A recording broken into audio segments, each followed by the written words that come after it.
Sinubok ko ako.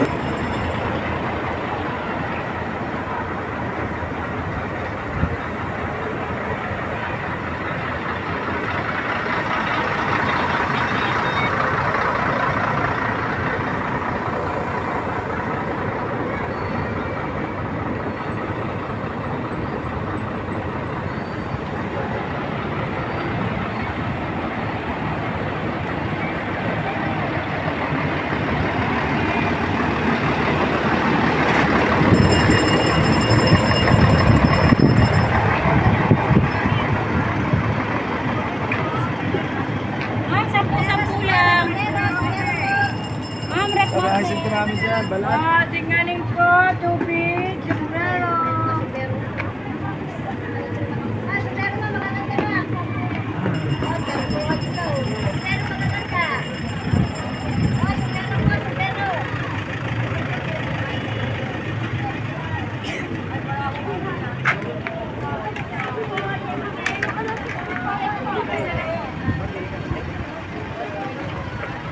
Flores of Berry. Kaya yun yung kanila. Lucena. Mga buwilang ganita daw ang bus. Bilhin ko, bilhin na. Yung makait ko, bilhin na ko. Sa Lukban pala. Sa Lukban yun, di ba?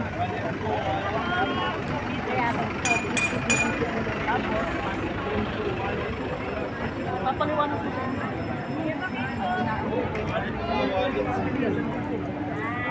Dalawa-dalawa kaya. Wallet, Sinstron.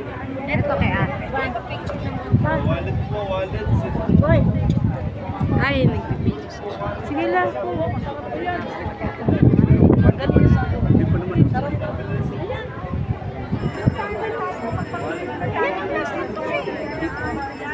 Lokban pa. May isa pa po tayo. Isa pa tayo, Lokban pa. Kaya apat pa lang ito eh. Oo.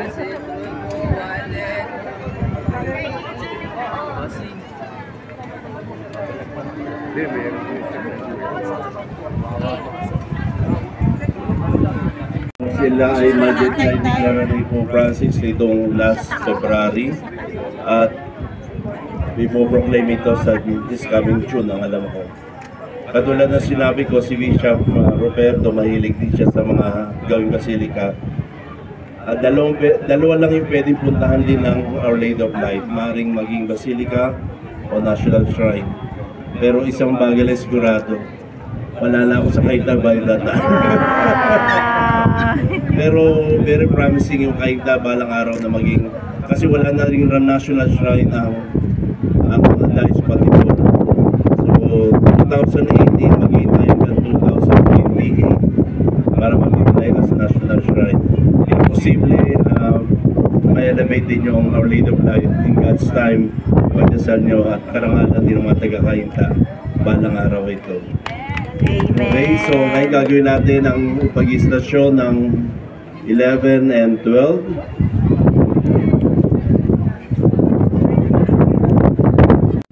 Pinupuri ka namin.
Ang mabuting balita ng Panginoon ayon kay San Juan. Nakatayo sa tabi ng krus ni Jesus ang kanyang ina at ang kapatid na babae nitong si Maria na asawa ni Cleopas. Naroon din si Maria Magdalena. Nang makita ni Jesus ang kanyang ina at ang minamahal niyang alagad sa tabi nito, kanyang sinabi, "Ginang, narito ang iyong anak." At sinabi sa alagad, "Narito ang iyong ina." Mula noon, siya ay pinatira ng alagad na ito sa kanyang bahay. Ang mabuting balita ng Panginoon.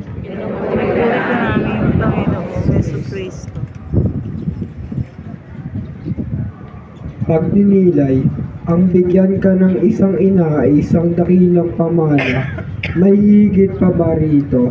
Siyempre, ang ibibigay natin sa ating minamahal ay ang pinakamaganda o pinakamahalaga sa atin. Ano ang habilin natin sa isang taong aalis? Mag-ingat ka.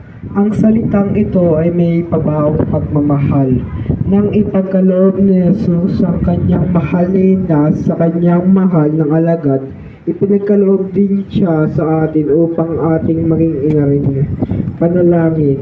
Panginoong Jesus, hindi ba't naragdagan ang iyong pagdurusa nang makita mo ang iyong mahal na ina na nagkalapati dahil sa nangyari sa iyo? Ang mahal mong ina ay karami mo sa iyong pagdurusa. Sino nga bang ina na makakatagal kung nakikita niya ang kanyang anak na pinahihirapan ng iba?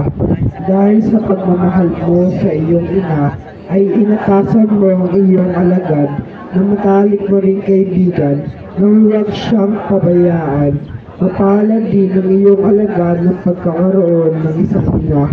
Salamat sa iyo, Panginoon, at ibinigay mo sa amin ng ina upang maging ina rin namin. Tinatanggap din namin si Maria ng buong puso. Luwalhati sa Ama, sa Anak, at sa Espiritu Santo.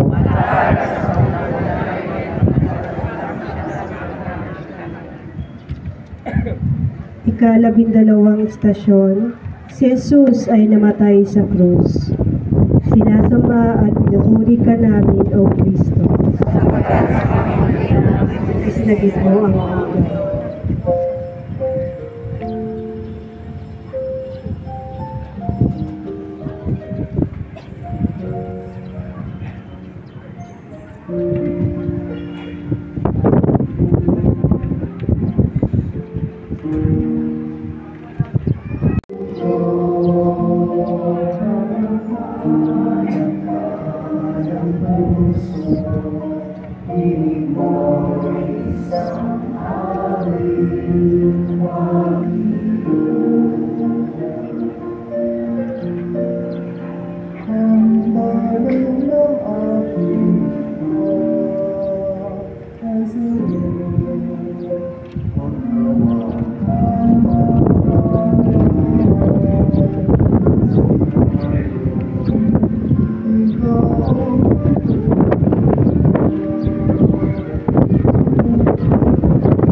Pagbasa sa Ebanghelyo ayon kay San Mateo. Hapon, sumigaw si Jesus, "Eli, Eli, lama sabachthani?" Ibig sabihin, Diyos ko, bakit mo ako pinabayaan? Narinig ito ng ilan sa mga nakatayo roon at sinabi nila, tinatawag niya si Elias. Agad tumakbo ang isa sa kanila at kumuha ng espongha, tinigbak ng maasim na alak, inilagay sa dulo ng isang tambo at ipinasipsip kay Jesus. Ngunit sinabi naman ng iba, hintay muna, tingnan natin kung darating si Elias upang iligtas siya. Muling sumigaw si Jesus at nalagutan ng hininga. Ang mabuting balita ng Panginoon. Pagninilay. mayroong dalawang katotohanan sa buhay na mahirap tanggapin. Una, ang tao ay tumatanda. Ang ikalawa, ang kamatayan ay darating sa lahat. Masakit tanggapin kapag mayroong minamahal na namatay. Ang tao ay nangungulila, lumuluha at nagtatanong, bakit siya pa ang kinuha? Ang totoo'y hindi dapat ikalungkot ang kamatayan sapagkat ito ang pinto sa kaharian ng Amang Diyos. Ang kamatayan ang susi upang marating ng tao ang tunay niyang tahanan. Bakit siya mangungulila kung ang minamahal niyang namatay ay makikita na sa Diyos? Panalangin. Panginoong Jesus, habang nakapagubay ka sa krus, ay wala sa mga tiis mo ang iyong isip. Bagkus ay inaalala mo pa ang mga nagpapahirap sa iyo. Umawag ka sa Ama ko, patawarin mo sila. Ipinakita mo sa amin ang isang magandang ng isang pagmamahal na dalisay. Kailangan namin ang iyong magandang halimbawa sapagkat ang iyong magandang halimbawa nagkasala sa amin. Luwalhati sa Ama, sa Anak, at sa Espiritu Santo. parang sa una. Sumayin niyo ang Panginoon. Sa may Pagpalain kayong lahat, mapagmahal na Diyos, Ama, Anak, Espiritu Santo. Amen. So pupunta na tayo ngayon sa bayan ng Lukban. Ating station natin 13 and 14. Pero bago tayo pumunta sa bus, maaaring pumasok tayo sa simbahan and make your personal prayer. This is your first time kasi pumasok dito sa Basilica ni St. Michael the Archangel. Sige, short history, pakinggan natin sandali. Ayan, magandang 1585. Ang pananampalatayang Kristiyano na dinala po ng mga Pransiskanong fraile. Ngunit bago nangyari ang mga iyon, paano nga po ba nagsimula? May dalawang Pransiskanong fraile po na tinagurian pong apostol po ng Laguna Province at ng Tayabas Province. Hindi pa po Quezon. Dahil si Quezon po, ang ating po naging Pangulo, nung siya po ay naging governor ng Tayabas Province, dun po ang kanyang opisina, yung Casa Comunidad. Kinalaunan po ay ipinangalan po ang probinsya sa kanya. At dito po, ang dalawang Pransiskanong fraile po, si Fray Diego de Oropesa at Fray Juan de Plasencia, sila pong dalawa ang nagpunla po ng pananampalatayang Kristiyano sa mga taga-Tayabas. Natagpuan po nila ang pagka-open ng mga Tayabasin, lalong-lalo na po sa pananampalataya. At itinayo po nila ang simbahang special relationship sa Santo Papa sa Roma. Yung papal umbrella naman po, naka-half open. Sumisimbolo po yun na ang simbahan po natin ay handa at nag-aantay sa pagdating ng Santo Papa. Yun po ang mga simbolong makikita natin din dito sa basilikang ito. At nung World War II po, nakarating na po ba kayo ng sa Riyaya o dumaan? Napansin?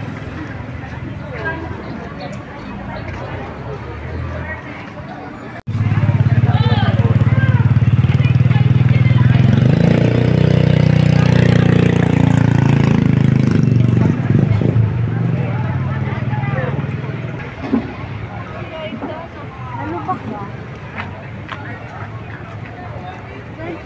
2020 sa North Spanish Word.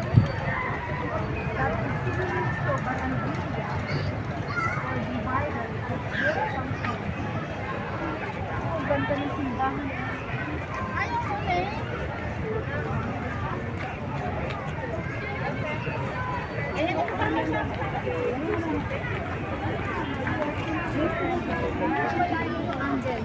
Open up po, 10 pesos lang.